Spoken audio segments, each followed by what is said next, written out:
But while I was listening to you speak on this, and I was thinking about some of the experiences I've gathered myself all through this journey of myself in terms of owning business, and I was thinking about a particular gentleman I came about that talking to me about climate change, global warming, and all that stuff.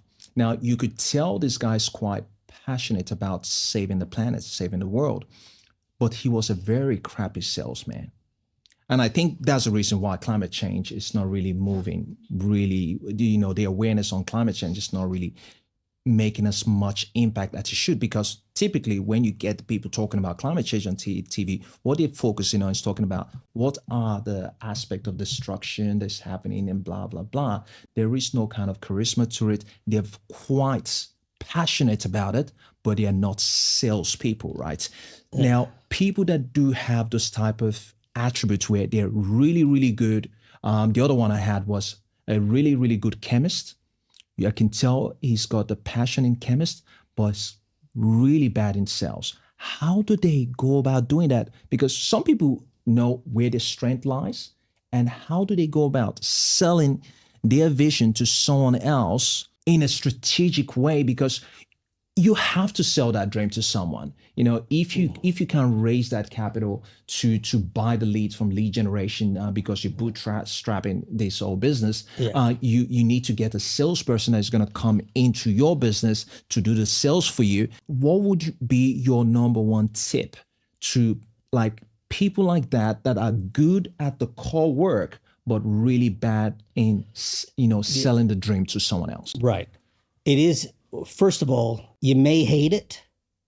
It's like the best analogy I can give is people, if you want to be fit, you got to exercise. And you may hate exercise, but the reality is, if you want to be fit, you got to exercise. If you want to be an entrepreneur, you have to sell. And you may hate it, but you have to learn how to sell. And the reality is, it's not as hard as people make it, because there are little tricks that you can do, but the main thing is you just got to do it. And if you, just like going to the gym or exercising, the first day it's really hard, but the 30th day it's starting to get a little easier.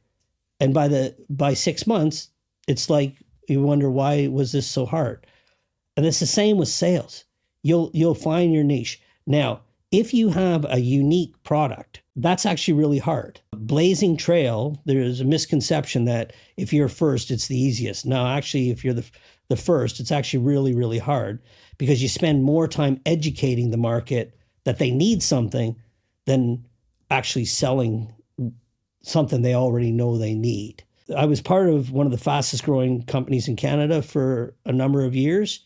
We basically, we didn't realize the monster we were going to slay. What we did was we just started, we kind of had theories on who might want this product. And then, I guess just being naive, we didn't know C-level people of Fortune 500 companies don't answer the phone. We didn't know that.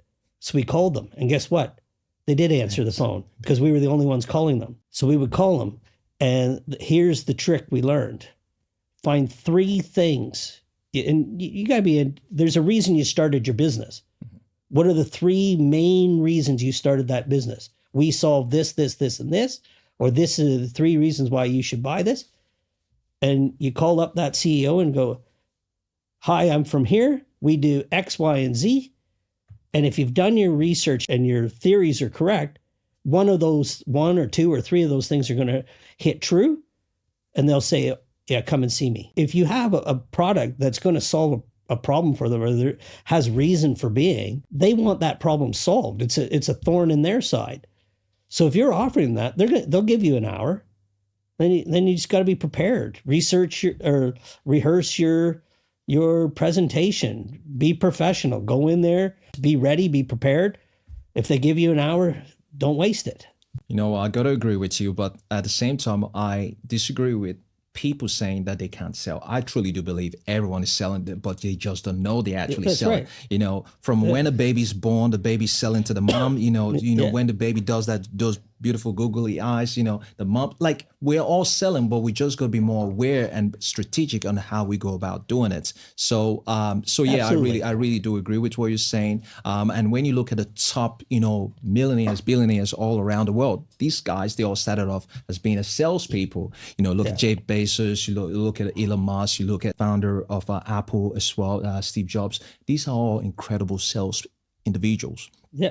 Right. And you look at Bill Gates. I think Bill Gates is a gangster when it comes to sales. Like that guy started selling things that he didn't even own.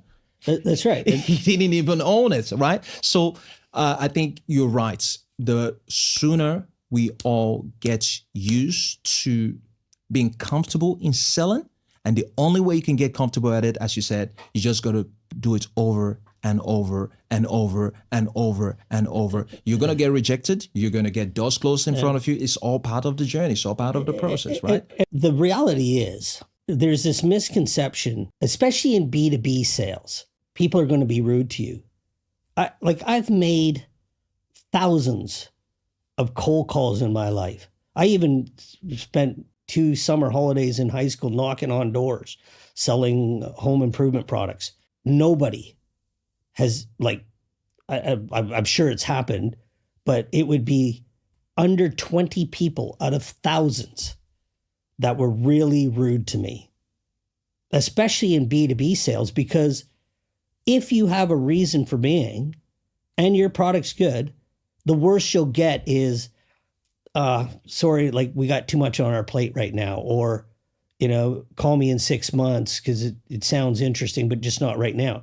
Nobody's ever going to say, like, why are you calling me? Like, because they got a team of sales guys selling their products. Like I said, especially in B2B, like everybody's selling. Otherwise, no doors would be opened. Right. No, it's interesting you actually said that. Like, when I look at myself, could it also be a generational thing? I don't know. Now, when you look at the world you grew up in and look at the world, you said you've got a son. How old is your son?